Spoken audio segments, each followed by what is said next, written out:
So, we are doing something new today, and that is I am filming my 2 weeks postpartum with my newborn in the room.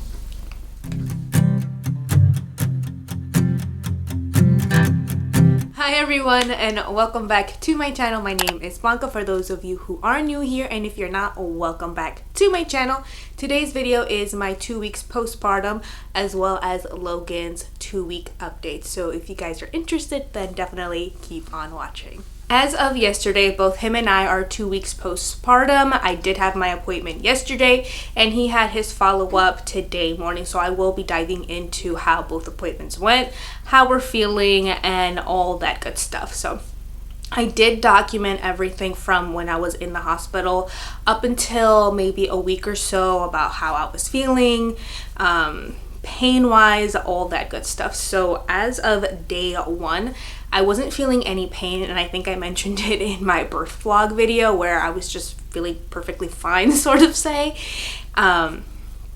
Everything, I was able to walk, I was able to breastfeed. However, the one thing that was making it really difficult for me to breastfeed was the fact that my hands were super swollen. Everything just started to swell up even more after birth, and that's just normal due to like IV fluids and just retaining a lot of water.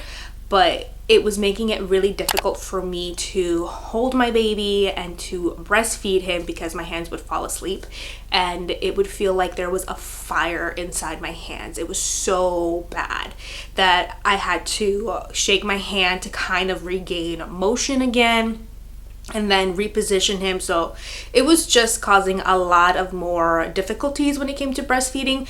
However, him latching on wasn't an issue, thank God. Also, my feet were swelling, so it was just like a lot of things going on. I was able to walk, I think I mentioned that in my video as well, from my bed to the front door and then back, so I didn't want to exert myself or anything like that. So that to me was a very good sign, because compared to Riley's C-section, I wasn't able to walk at all the first day. So to me, like I said, was a good sign. Day number 2, again, I was able to walk. There was a little bit of pain in my abdomen as well as the incision area. I guess it was just extra painful, I said, like when my bladder was full. So I guess just like the pressure of it being full and leaning up against the incision, it just made it more painful. I was able to go to the bathroom that day, which was a number one thing or priority for the medical staff, because if you can't pee and you can't poo, they can't really discharge you to go home. So good thing that I was able to do that. My thighs and upper back were super tight from all of the water that I was retaining. So like when I would touch my back or thighs, there was no indentation whatsoever, and it was a really painful. Hands and feet were super swollen. I had cankles at that point. So day 3, this is where the pain started to become a little bit more unbearable. So I was taking Percocet, Motrin, and then alternating between those 2 medications. And I could also feel my uterus contracting, which was weird because I could not feel it with Riley, but this time around I was feeling it and it was horrible. And I noted down here that I cried in the shower that day. So this was the first night that we were back home with both kids and, you know, trying to adjust to a life of having 2 children now. And I guess I just started crying out of nowhere and just crying in the shower. It was just hormones and everything just trying to readjust itself. So I cried that day, and I think I noted down here that I felt like I was rejecting my 2-year-old because of my incision, and the pain was really unbearable. I do remember that I did a sudden movement where the left side of my incision just felt like it had opened, and I cried. It was so painful. And because I do have a C-section scar, I have to be super careful with how I do things around the home. especially because I do have a toddler. I can't be picking her up. She can't be sitting on top of me for the next couple of weeks at least. So when she would run up to me or try to give me a hug, I would have to kind of like extend my arms a bit, just because I didn't want to get myself, hurt or have my incision open. And I just felt a lot of mom guilt. Still do. I'm not gonna lie, just because I feel like I'm sort of pushing her away because I don't want my scar to open, but then I feel horrible for like pushing her away. So it's very weird and complicated. Day 4, the pain got a little bit better. My thighs, the swelling started to go down a bit. Hands were no longer falling asleep. Barely any sleep that night. I noted that we were cranky parents that day. And I was really anxious about my sister leaving and just being home alone with 2 kids. I just started thinking a lot more into the future that day. And I just had to tell myself that I can't really be living in the future. I have to be living in the present and take it day by day. And I think that's what's really been helping me at this point, just because, you really can't be living in the future and you never know what's going to happen. You just have to take it day by day. And of course I was, emotional and very hormonal. My sister was leaving the following day. So, it's a lot different than when I had Riley, because I was surrounded by family members. This time around it's just Miguel and I and the kids, and that's pretty much it. Day 5, I noted down here that I wanted to cry for everything. At this point, I'm just gonna be honest, like, I cry at the drop of a hat. Like, I see a sappy commercial and I start getting emotional and I start crying. I didn't take any pain medications that day.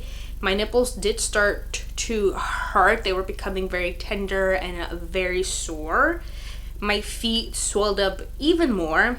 And I noted down here that Logan had slept more than his usual 2 to 3 hours this night. Day 6, I get a call from the medical provider, and I actually began to cry when she got to the question of how I was feeling emotionally and all of that.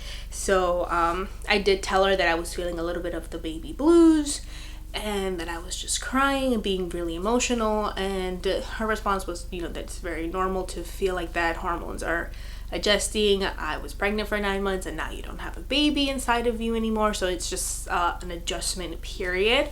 And to bring this up at the 2-week follow-up appointment so that I can discuss it with the medical provider. Again, I was super emotional about my sister leaving that day.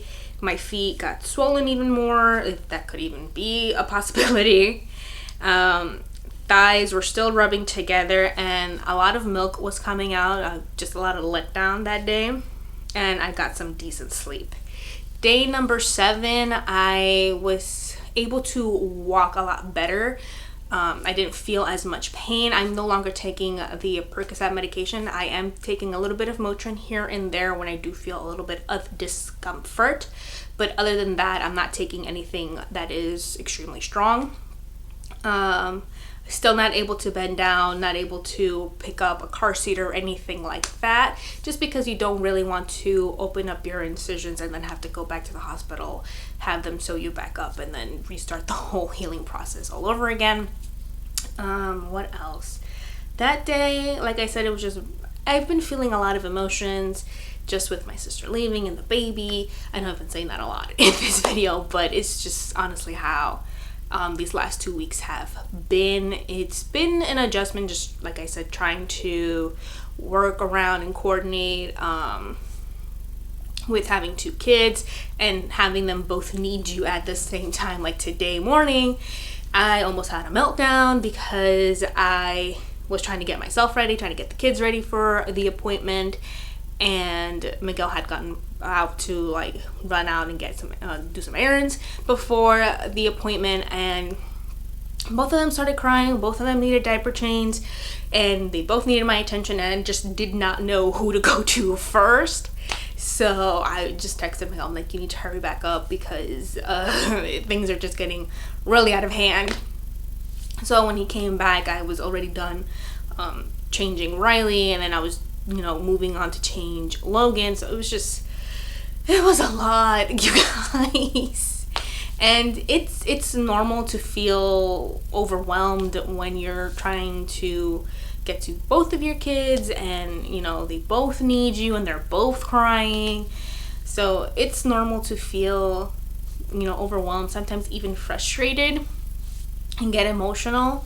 Like when he came in, I was just like, please just help me because I can't. I hadn't even finished getting myself ready, and it was almost time for Logan's appointment today. So I was like, I really need to finish getting ready, so just help me out. And so we made it on time to the appointment, and we dealt with what we needed to do. At my 2-week follow-up appointment yesterday, both the doctor and the nurse checked the incision. They said it was healing properly, no pus, and that there was no drainage on there, which is really good. I actually thought that they had made another incision instead of actually cutting where the previous doctor cut, but she did tell me that usually when they do a repeat C-section, they definitely try to keep it on the same line, but sometimes it's really hard to tell if you're on the same line, just because when you're pregnant, your belly is so big, so they think that when they cut you, they're thinking that they are cutting on the same line. But then once everything goes back to normal and into place, then they can see where they messed up, sort of say. But according to her, it's just the same incision, so that's good. I did discuss with her about feeling a little sad and crying a lot, of feeling the baby blues, and she said that is normal, but that if it does get worse and it progresses, to definitely bring it up at the 6-week follow-up appointment, where we can discuss anything from therapy, medication, and anything else that will be beneficial, so that I don't experience any postpartum depression. With Riley, I did experience baby blues, teetering almost into postpartum depression, and it was just really hard and really dark. I do have a video explaining how everything went and how I was feeling at the time. So I definitely at the time recognized all of the signs and how I was feeling immediately, because with her it just hit me right away. With Logan, it definitely took a couple of days for things to kind of settle in, and like I said, I've been crying or getting emotional at the drop of a hat, so it's been rough. But I do have to admit that the days are getting much better, and I'm not as emotional as I was at the beginning. So as far as body wise, my stomach feels like jello. It's very jiggly. Where the incision is, I can barely feel any sensation there. I can run my fingers and I don't feel anything per se. It's very numb. Weight wise, I've actually gone down way past my pre-pregnancy weight. I was at 167 and 168, and at the end of my pregnancy, I think I went up to 174 if I'm not mistaken. Currently, I am weighing 158 to 159, so I honestly don't think I gained much, if at all, this pregnancy. And I think it's all because I threw up a lot in the first trimester, so I wasn't eating as much, and then if I was eating, everything just came back up, and then everything else that I did gain was basically baby and water retention and other liquids and fluids in the body. So that's that. I am not dieting or anything of the sort, at least at the moment. Maybe once I am 6 weeks or further along, I'll probably start thinking about that. I am drinking a lot more water. It's like a gallon or more a day. I am trying to exclusively breastfeed, but it is really hard, you guys, just because my body right now, where when it comes to the milk supply, has taken a nosedive. I was at 2 ounces per boob, or breast I should say, last week, and now for some reason it has gone down to not even an ounce each breast. So I am looking into I think it's called the brand is called Milky Mama, and the legendary, yeah, I think that's how you say it, brand for supplements in order to help increase my milk supply. I want to try, like I said, to exclusively breastfeed, but I'm not going to stress myself to the point where I'm suffering, you know, like when it comes to like emotionally or any mentally because of it. So if I can't breastfeed, it's not going to be the end of the world for me. I will just formula feed like I did with Riley. Now on to Logan. He at birth weighed 7 pounds and 2 ounces. He was, I think, 20 inches, if I'm not mistaken. Yeah, 20 and a half inches at birth. And then when we went to his 1 week appointment, he went down to 6 pounds 11 ounces and measured at 19. Today morning when we went, he was back up to 7 pounds and 13 ounces. So a full pound within like a pound and 2 ounces more than last week. And he is now back to 20 and a half inches. So he grew a lot, went past his birth weight, which is always a good sign. He is doing well. He just has a little bit of a diaper rash right now, but that goes away with diaper cream and cornstarch that we're using to suck in the moisture so that he's not having all of that going on. But other than that, the doctor said he is developing well. He's doing fine. His lungs are mighty strong and he's just doing really, really well. He's actually sleeping a lot more than what Riley did. She, at his age, was anywhere giving us maybe 20 to 30 minutes, maybe 40 minutes if we were lucky, of sleep. He is actually now at night giving us anywhere from 2 to 4 hours, which is a lot more than what Riley gave us. So in that aspect, I really can't complain. He's doing really well. What else? We just finished his newborn photo shoot, and I really want to thank my friend LA for taking the pictures. She is a phenomenal photographer. If you guys are in the Savannah, Fort Stewart area, I would definitely recommend her. I will leave her IG and all of her information details in the video and down in the description box below.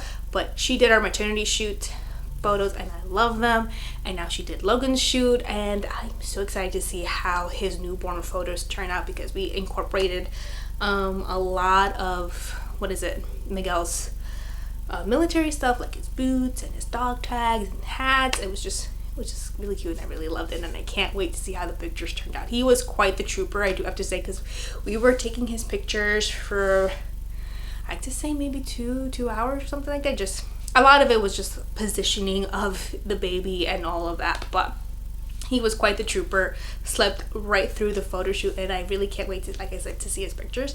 But yeah, I think that's all of the updates I have for you guys. If I've missed anything, please let me know in the comments section and I will answer it. I will try to film monthly milestones and developments when it comes to Logan, just so that I can update you guys on how he is doing. And yeah, that is it for today's video. I hope that you did enjoy it. If you did, give it a thumbs up. Do not forget to subscribe. And as always, thank you guys so much for watching, and I will see you guys in my next video. Bye! Quickly, I wanted to show you guys Logan. I don't know if you guys can tell any difference between the birth vlog video and how he looks like today, 2 weeks. He looks completely different to me from then until now.